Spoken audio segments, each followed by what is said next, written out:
ओम नमः शिवाय। श्री शिव महापुराण कथा प्रथम दिन के उपाख्यान में विद्येश्वर संहिता का त्रयोदशो अध्याय।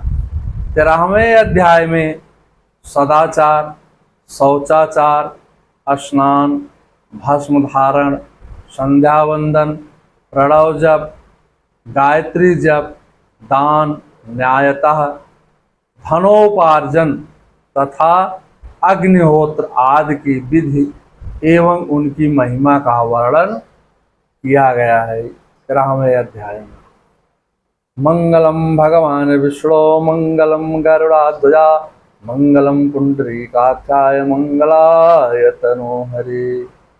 ऋषिगण कहते हैं सूत जी से कि हे सूत जी, अब आप शीघ्र ही हमें सदाचार के बारे में कुछ बातें बताइए जिससे विद्वान पुरुष पुण्यलोकों पर विजय प्राप्त कर लेता है। स्वर्ग प्रदान करने वाले धर्म में आचारों तथा नरक का कष्ट देने वाले अधर्ममय आचारों का वर्णन कीजिए। सदाचारम श्रायासु एनम लोकाश्रित बुधा धर्मा धर्ममया ब्रूहि स्वर्ग नारक दास तथा। सूत जी कहते हैं, हे ऋषिगण, ध्यान से सुनिए। सदाचार युक्तम विद्वानम ब्राह्मणो नाम नामता वेदाचार युक्तम विप्रोहतो केतुवंद्या अल्पाचारो अल्पवेदस्य क्षत्रियो राजसेवका किमिष्यं दारस्य वास्यं कृष्वाणेज्य कृतस्तथा। शूद्र ब्राह्मणं युक्तम स्वामेव हि कर्कशः आसूयालो परद्रोही चांडाल दुजे युच्यते। सूत जी कहते हैं कि सदाचार का पालन करने वाला विद्वान ब्राह्मण ही वास्तव में ब्राह्मण नाम धारण करके अधिकारी है। जो केवल वेदोक्त आचारों का पालन करने वाला है उस ब्राह्मण की विप्र संज्ञा होती है।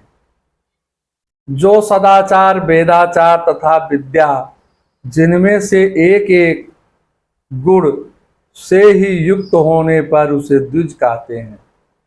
जिसमें स्वल्प मात्र में ही आचार पालन देखा जाता है, जिसने वेदाध्ययन भी बहुत कम किया है तथा जो राजा का सेवक है अर्थात पुरोहित, मंत्री कोई भी हो, उसे क्षत्रिय ब्राह्मण कहते हैं। जो ब्राह्मण कृषि तथा वाणिज्य कर्म करने वाला है और कुछ कुछ ब्राह्मणोचित आचार का पालन करता है, वह वैश्य ब्राह्मण है। जो स्वयं खेत जोतता है माने हल चलाता है, उसे शूद्र ब्राह्मण कहा गया है। जो दूसरों के दोष देखने वाला परद्रोही है, उसे चांडाल द्विज कहते हैं। पृथ्वी पालको राजा इतरे क्षत्रिया मता धन्याधिक वाग शैवस्यम इतरो वारिक मुच्यते। इसी तरह क्षत्रियों में भी जो भी पालन करता है वह राजा है। दूसरे लोग राजत्व हीन क्षत्रिय माने गए हैं। और वैश्यों में भी जो धान्य आदि वस्तुओं का क्रय विक्रय करता है वह वैश्य है। दूसरे को वाणिक कहते हैं। जो ब्राह्मणों, क्षत्रियों तथा वैश्यों की सेवा में लगा रहता है वह शूद्र कहलाता है। जो शूद्र हल जोतने का काम करता है उसे वृषल समझना चाहिए। शेष शूद्र दस्यु कहलाते हैं। ब्राह्मण क्षत्रिय वैश्यानां शूद्र उच्यते करको वृषलो गेयम मित्रे चैव दस्वा। इन सभी वर्णों के मनुष्य को चाहिए कि वह उषा काल में उठ करके पूर्व की तरफ मुख करके सबसे पहले देवताओं का, फिर धर्म का, पुनः अर्थ का, तदंतर उसकी प्राप्ति के लिए उठाए जाने वाले दुखों तथा आय और व्यय का भी चिंतन करें। आयो दोषम मरणम पापम भाग्यम तथैव चा व्याधिम पुष्टि यथा शक्तिम प्रातरुत्थान दिक फलम। प्रातः काल उठ करके पूर्व, अग्नियों, कोण, दक्षिण आदि 8 दिशाओं की ओर मुख करके बैठने पर क्रमशः आयु, द्वेष, मरण, पाप, भाग्य, व्याधि, पुष्ट और शक्ति प्राप्त होती है। रात के पिछले पहर को उषा काल जानना चाहिए। उस अंतिम प्रहर का जो आधा मध्य भाग है उसे संधि कहते हैं। उस संधि में उठ करके द्विज को मल मूत्र आदि का त्याग करना चाहिए। घर से दूर जा करके अपने शरीर को ढके रख करके दिन में उत्तराभिमुख बैठ करके मल मूत्र का त्याग करना चाहिए। यदि उत्तराभिमुख बैठने में कोई रुकावट हो तो दूसरी दिशा की ओर मुख करके बैठें। जल, अग्नि, ब्राह्मण आदि तथा देवता का सामना बचा करके बैठें। देवताओं का सामान बचा करके बैठें। बाएं हाथ से उपस्थ को ढककर तथा दाहिने हाथ से मुख को ढक करके मल त्याग करें। उठने पर उस मल को ना देखें। तदंतर जलाशय से बाहर निकले हुए जल की ही गुदा की शुद्धि करें। देवताओं तथा पितरों, ऋषियों, तीर्थों में उतरे बिना ही प्राप्त हुए जल की शुद्ध करनी चाहिए। गुदा में 7, 5 या 3 बार मिट्टी से उसे धो करके शुद्ध करें। लिंग में काकोड़े के फल के बराबर मिट्टी ले करके लगाएं और उसे धो दें। परंतु गुदा में लगाने के लिए पसर की मिट्टी आवश्यकता होती है। लिंग और गुदा शुद्ध के पश्चात उठ करके अन्यत्र जाएं और हाथ पैरों की शुद्ध करके 8 बार कुल्ला करें। किसी वृक्ष के पत्ते से अथवा उसके पतले काष्ठ से जल के बाहर दातून करना चाहिए। जल के बाहर उस समय तर्जनी अंगूठा का प्रयोग ना करें। यह दंत शुद्धि का विधान किया गया है। एन केन चा पत्रेण कैष्ठेन चा जलाद वै कार्यम संतर्जनिम तज्जम दंत धामना मेरितम। तदंतर जल संबंधी देवताओं को नमस्कार करके मंत्र पाठ करते हुए स्नान करें। यदि कंठ तक या कमर तक पानी में खड़े होने की शक्ति ना हो तो घुटने तक जल में खड़ा होकर के अपने ऊपर जल छिड़क कर मंत्रोच्चारण पूर्वक स्नान कार्य संपन्न करें। विद्वान पुरुष को चाहिए कि वहाँ तीर्थ जल से देवता आदि का स्नानांग तर्पण भी करें। इसके बाद धौत वस्त्र लेकर के 5 कच्छ करके उसे धारण करें। साथ ही कोई उत्तरी भी धारण कर ले, क्योंकि संध्या वंदन आदि सभी कर्मों में उसकी आवश्यकता होती है। नदी आदि तीर्थों में स्नान करने पर स्नान संबंधी उतारे हुए वस्त्र को वहां ना धोएं। स्नान के पश्चात विद्वान पुरुष उस वस्त्र को बावड़ी में, कुएं के पास अथवा घर आदि में ले जाएं और वह पत्थरों पर, लकड़ी आदि पर जल में या स्थल में अच्छी तरह धो करके उस वस्त्र को निचोड़ें। हे द्विजों, वस्त्र को निचोड़ने से जो जल गिरता है वह पितरों के तृप्ति के लिए होता है। शिलाद्वावर्धके वाप जले वापे स्थले वा संशोध्य प्रीडे देशवस्त्रम पित्राणि तृप्ते द्विजः। इसके बाद जाबाल उपनिषद में बताए गए अग्निरित मंत्र से भस्म लेकर के उसके द्वारा त्रिपुंड लगाएं। इस विधि का पालन न किया जाए, इसके पूर्व ही यदि जल में भस्म गिर जाए तो कर्ता नरक को प्राप्त होता है। आपो ही खष्ठा, इस मंत्र से पाप शांति के लिए सिर पर जल छिड़क करके अस्य क्षाय, इस मंत्र को पढ़ करके पैर पर जल छिड़के इसे संध्र प्रोक्षण कहते हैं। आपो ही खष्ठा मंत्र में 3 ऋचाएं हैं और प्रत्येक ऋचा में गायत्री छंद के 3 चरण हैं। इनमें से प्रथम ऋचा के 3 चरणों का पाठ करते हुए पैर, मस्तक, हृदय में जल छिड़के। दूसरी ऋचा के 3 चरणों को पढ़ करके क्रमशः मस्तक, हृदय और पैरों में जल छिड़के। तीसरी ऋचा के 3 चरणों का पाठ करते हुए क्रमशः हृदय, पैर और मस्तक का जल से प्रोक्षण करें। इसे विद्वान पुरुष मंत्र स्नान कहते हैं। ईसिप्त स्पर्शो चादो स्वास्ते राज राष्ट्र भये अपचा आगत्यम गति काले चा मंत्र स्नानम समाचरेत्। प्रातः सूर्यानुवाकेन सायं अनुवाकता आपम पीत्वा तथा मध्य पुनः प्रोक्षणामाचरेत्। किसी अपवित्र वस्तु से किंचित स्पर्श न हो जाने पर, अपना स्वास्थ्य ठीक न रहने पर, राज भय या राष्ट्र भय उपस्थित होने पर तथा यात्रा में जल की उपलब्धि न होने पर, विवस्था आ जाने पर मंत्र स्नान करना चाहिए।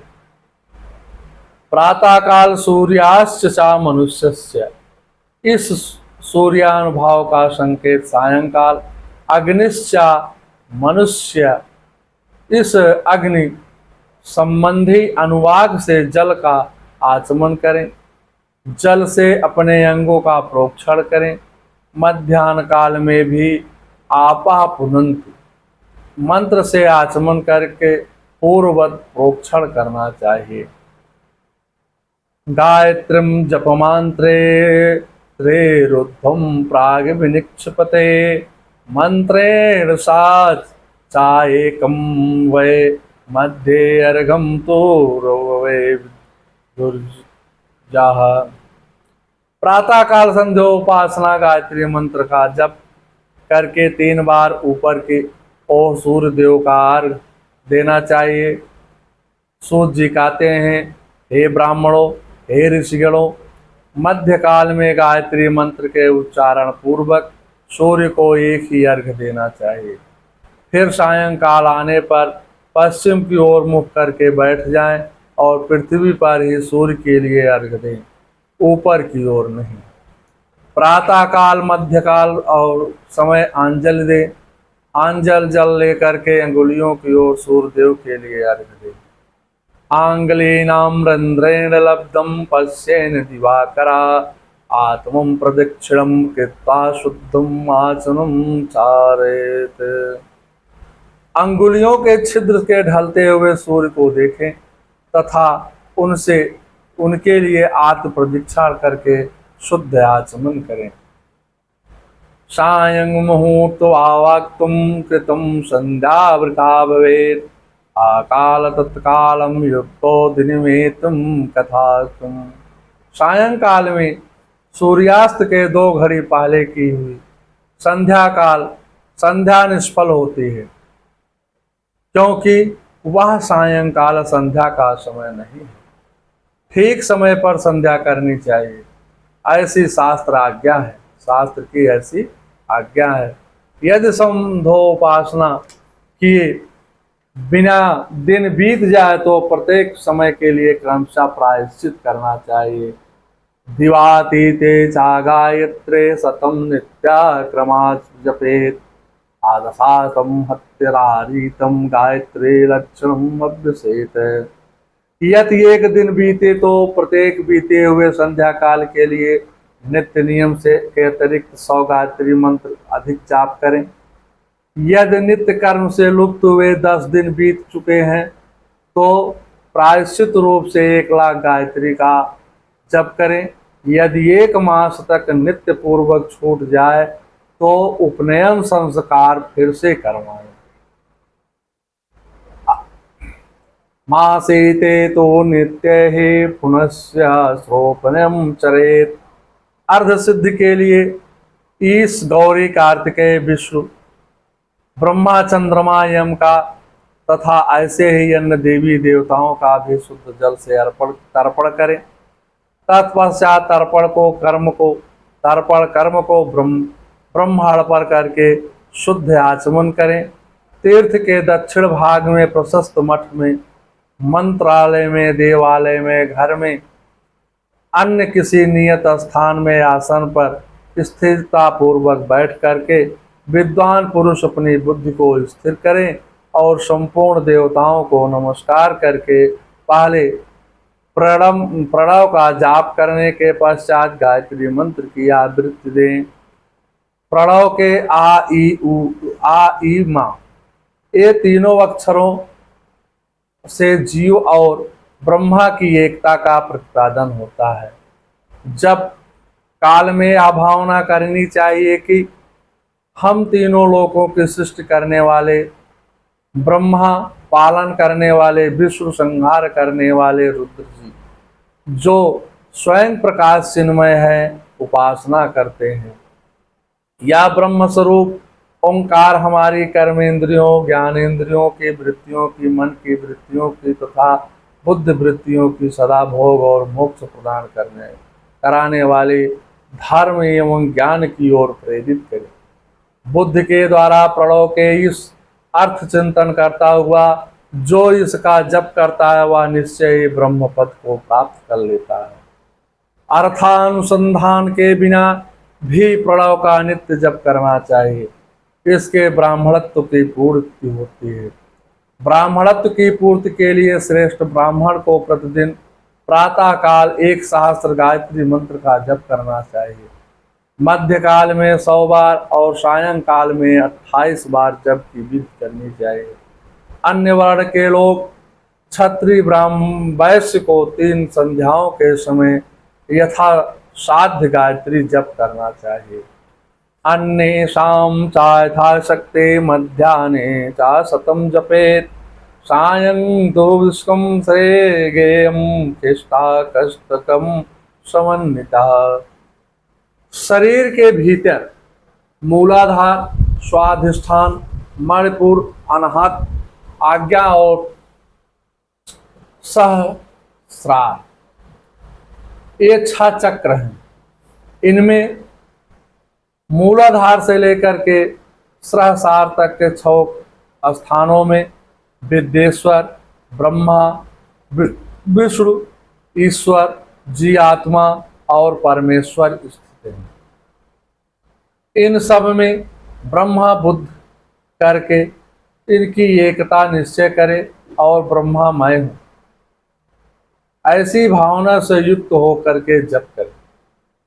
उन्हें विद्येश्वर आदि की ब्रह्मरंध्र आदि में इस शरीर के बाहर की भावना करें। महत्व तत्व से पंचभूत प्रयत्न तत्वों से बना हुआ जो शरीर है, ऐसे सहस्रों शरीर का एक एक अब्जपा गायत्री जप से एक एक क्रम से अतिक्रमण करके जीव को धीरे धीरे परमात्मा संयुक्त करे। यह जप का तत्व बताया गया है। 100 अथवा 28 मंत्रों के जप से उतने ही शरीरों का अतिक्रमण होता है। इस प्रकार जो मंत्रों का जप है इसी को आदि क्रम से वास्तविक जप करना चाहिए। मंत्राणां जपेवं जपादिकाम् आयुधे सहस्रं ब्रह्मपादं विच्छाद मंत्रे प्रदम विदो। 1000 बार किया हुआ जप ब्रह्मलोक प्रदान कराने वाला होता है, ऐसा जानना चाहिए। 100 बार किया हुआ जप इंद्र पद की प्राप्ति के लिए कराने वाला होता है। ब्राह्मणेतर पुरुष आत्मरक्षा के लिए स्वल्प मात्रा में जप करता है, वह ब्राह्मण कुल में जन्म लेता है। इस प्रकार प्रतिदिन सूर्योपास्थान करके उपयुक्त रूप से जप का अनुष्ठान करना चाहिए। लक्षणम द्वंदसम युक्तम पूर्ण ब्राह्मणम ईरिता गायत्राम लक्ष्यहीनम तो वेद कार्यम न योजते। 12 लाख गायत्री का जप करने वाला पुरुष पूर्ण रूप से ब्राह्मण कहा गया है। जिस ब्राह्मण ने 1 लाख गायत्री का भी जप न किया हो, उसे वैदिक कार्य में न लगाए। 70 वर्ष की अवस्था तक नियम पालन पूर्वक कार्य करें, इसके बाद गृह त्याग करके संन्यास ले लें। परिव्राजक व सन्यासी पुरुष नित्य प्रातःकाल 12,000 प्रणव जप करें। यदि एक दिन नियम का उल्लंघन हो जाए तो दूसरे दिन उसके बदले में उतना ही मंत्र और अधिक जपना चाहिए। इस प्रकार जप को चलाने का प्रयत्न करना चाहिए। 1 मास का उल्लंघन व्यतीत हो गया हो तो 1.5 लाख जप का उसका प्रायश्चित करना चाहिए। इससे अधिक समय नियमों का उल्लंघन हो जाए तो पुनः नए सिरे से गुरु से नियम ग्रहण करे। ऐसा करने से दोषों की शांति होती है। अतः ऊर्ध्वं मानतः पुनः प्रैसं समाचरेत एवं कृतं दोषं शांति अन्यथा रैरवं व्रजेत। और जो इस प्रकार से नहीं करता है उसको रैरो नरक में जाना पड़ता है। धर्मार्थम यशोरत्नम कुर्यात् सत्यकमी चेतरा ब्राह्मणो मुक्ते कामम सात ब्रह्म ज्ञानम सदा वसेत्।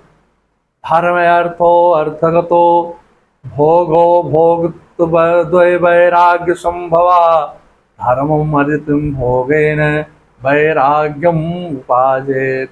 जो सकाम भावना से युक्त गृहस्थ ब्राह्मण है उसी को धर्म तथा अर्थ के लिए प्रयत्न करना चाहिए। मुमुक्ष ब्राह्मणों को तो सदा ज्ञान का ही अभ्यास करना चाहिए। धर्म से अर्थ की प्राप्ति होती है, अर्थ से भोग सुलभ होता है और उन भोग से वैराग्य की प्राप्ति होती है। धर्म उत्साह उपार्जित धन से जो भोग प्राप्त होता है उसे एक दिन अवश्य वैराग्य उदय होता है। धर्म के विपरीत धर्म का उपार्जित धन के द्वारा जो भोग प्राप्त होता है वह भोगों के प्रति आसक्ति उत्पन्न होती है। विपरीतार्थम भोगेन रागम एव प्रजायते धर्मस्य द्विविधम प्रोक्तम द्रव्य देहम द्वेन च। धर्म 2 प्रकार से बताए गए हैं। द्रव्य के द्वारा संपादित होने वाला धर्म और शरीर से किया जाने वाला धर्म। द्रव्य धर्म यज्ञ आदि के रूप में, शरीर तीर्थ स्नान आदि के रूप में पाए जाते हैं। मनुष्य धर्म से धन पाता है, तपस्या से उसे दिव्य रूप की प्राप्ति होती है। द्रव्यम भीजादि रूपम स्वाशया तीर्थ स्नान दैहिकम धर्मेण धर्माप्नोति तम सा दिव्य रूपताम। मनुष्य धर्म से धन पाता है, तपस्या से दिव्य रूप की प्राप्ति होती है। कामनाओं तथा त्याग करने वाले पुरुष के अंतःकरण की शुद्धि होती है, उस शुद्ध से ज्ञान का उदय होता है, इसमें कोई संशय नहीं है। सतयुग आदि में तप को ही प्रशस्त कहा गया है, किंतु कलयुग में द्रव्य साधन धर्म अच्छा माना गया है। सतयुग में ध्यान से, त्रेता में तपस्या से और द्वापर में यज्ञ करने से ज्ञान की सिद्धि होती है। परंतु कलयुग में प्रतिमा भव दुत ग्रह की पूजा से ज्ञान लाभ होता है, माने प्रतिमा की पूजा करने से ज्ञान लाभ होता है। जिसका जैसा पुण्य या पाप होता है वह उसे वैसा ही फल प्राप्त होता है। द्रव्य देह, अंग में न्यूनता, अधिक अथवा क्षय आदि के रूप में वह फल प्रकट होता है। अधर्मो हिंसक रूपम धर्मस्ते सुख रूप का, अधर्म दुख वापनोते कुर्यादोम मोक्ष वा प्रसिद्धे। अधर्म हिंसा दुख रूप है और धर्म सुख रूप है। मनुष्य अधर्म से दुख पाता है और धर्म से का एवं अबुद्धि का भागी होता है। दुराचार से दुख प्राप्त होता है और सदाचार से सुख प्राप्त होता है। भोग और मोक्ष के लिए धर्म का उपार्जन करना चाहिए। सा कुटुम्बस्य विप्रम चतुर्य जनयुक्तस्या, जिसके घर में कम से कम 4 मनुष्य हैं, ऐसे कुटुंबी ब्राह्मण को जो 100 वर्ष के लिए जीवन निर्वाह सामग्री देता है, उसके लिए वह दान ब्रह्मलोक की प्राप्ति कराने के लिए 1000 चंद्रायण व्रत का अनुष्ठान ब्रह्मलोकदायक माना गया है। जो क्षत्रिय 1000 कुटुंब जनों जीविका और आवास देता है, उसका वह कर्म इंद्रलोक की प्राप्ति कराने वाला होता है। 10,000 कुटुंबों को दिया हुआ आश्रय दान ब्रह्मलोक को प्रदान कराने वाला होता है। दाता पुरुष जिस देवता उद्देश्य से दान करता है, वह दान के द्वारा जिस देवता को प्रसन्न करना चाहता है, उसी का लोक उसे प्राप्त होता है। ऐसा वेदवत्ता पुरुष कहते हैं। तत्तलोकम आपनोति इति वेदविदो विद्वा, अर्थहीनम सदा कुर्यात् तुम समापर्जन था।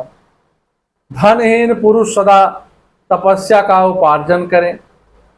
तपस्या से, तीर्थ सेवन से अक्षय सुख पाकर के मनुष्य उसका उपभोग करे। तीर्थस्य तपसा प्राप्तम सुखम अक्षय मनुष्यते, अर्थम जन्मथो वच्छे न्यायता सुसमाहिता। अब मैं न्यायता धन के उपार्जन की विधि का वर्णन कर रहा हूँ। सूत जी कहते हैं, ब्राह्मणों को चाहिए कि वह सदा सावधान रह करके विशुद्ध प्रतिग्रह दान ग्रहण तथा याजन के लिए ही दीनता न दिखावे और अत्यंत क्लेशदायक कर्म ही करे।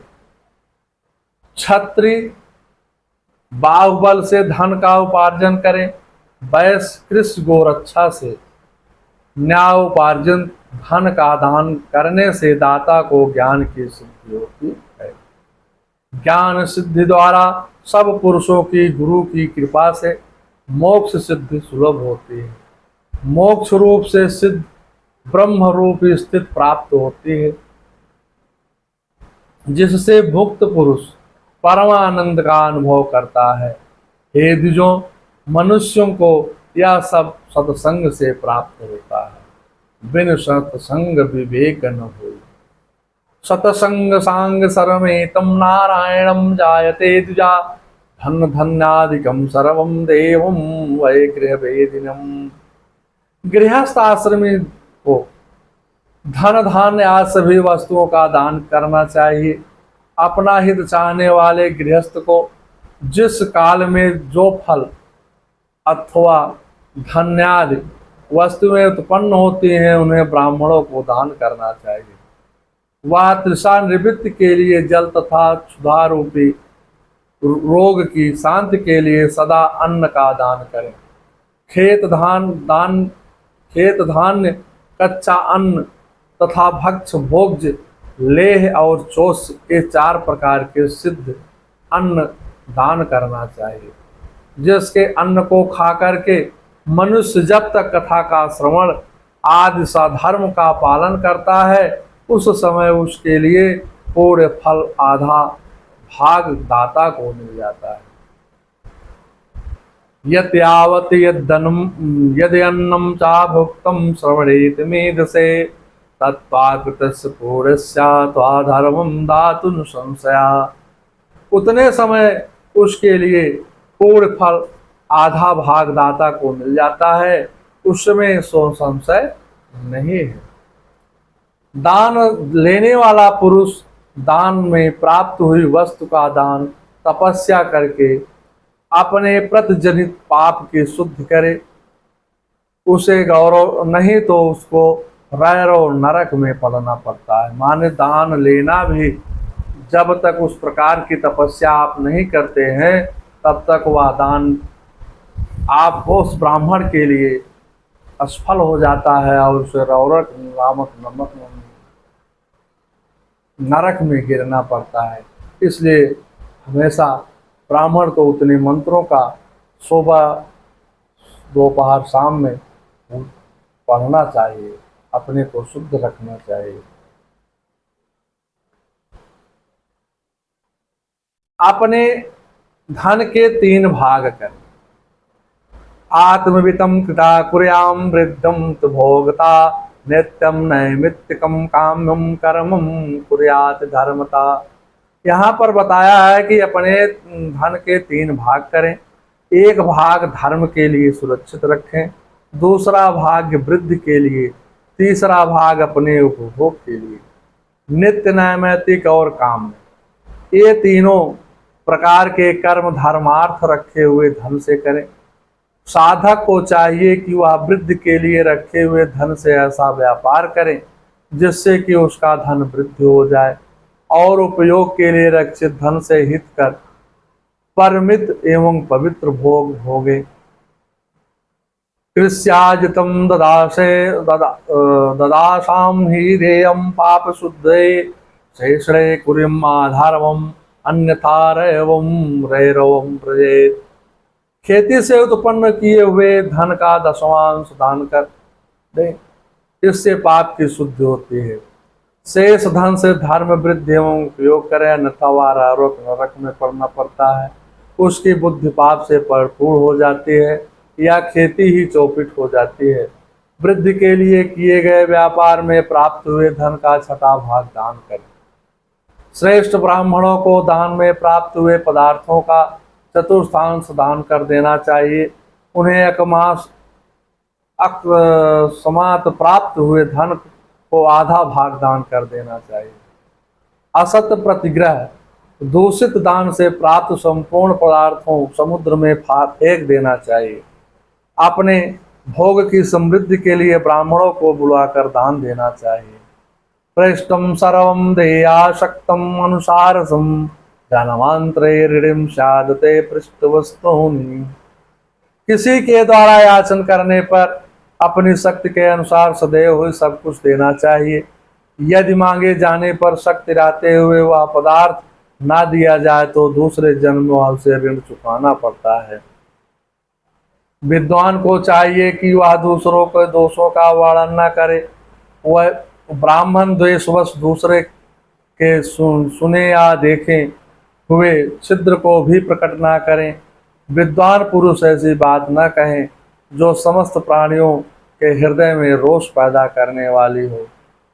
ऐश्वर्य की सिद्धि के लिए दोनों संध्याओं के समय अग्निहोत्र करें। यदि असमर्थ हो तो एक ही समय पूर्व और अग्नि विधि पूर्वक दी हुई आहुति से संतुष्ट करें। चावल, धान्य, घी, फल, कंद तथा हविष इनके द्वारा विधि पूर्वक स्थली पाक बनाए तथा यथोचित रीति से सूर्य और अग्नि अर्पित करें। यदि हविष्य का अभाव रहने वाली अग्नि को विद्वान पुरुष अजस्त्र की संज्ञा देते हैं, यदि असमर्थ हो तो संध्या काल में जप मात्र या सूर्य के चंदन मात्र कर लें, वंदन मात्र कर लें। आत्मज्ञान की इच्छा वाले तथा धनार्थी पुरुषों को इस प्रकार विधिवत उपासना करनी चाहिए, जो सदा ब्रह्म यज्ञ में तत्पर रहते हैं, देवताओं की पूजा में लगे रहते हैं, नित्य अग्नि पूजा एवं गुरु पूजा में अनुरुक्त होते हैं, ब्राह्मणों की तृप्ति किया ब्राह्मणों को तृप्त किया करते हैं, वह सब लोग स्वर्ग के भागी होते हैं। एषमार्थिनं कुर्यार अर्थम चायथा विदे ब्रह्मयज्ञर्थम नित्यम देव पूजा स्थारता अग्नि पूजा परा नित्यम गुरु पूजा स्थापता ब्राह्मणं तृप्तिकरं सर्वे स्वर्गस्य भागनि। इत श्री शिव पुराणे प्रथमां विशेषर संहितां सदाचार वर्णनं नाम त्रयोदशाध्याय।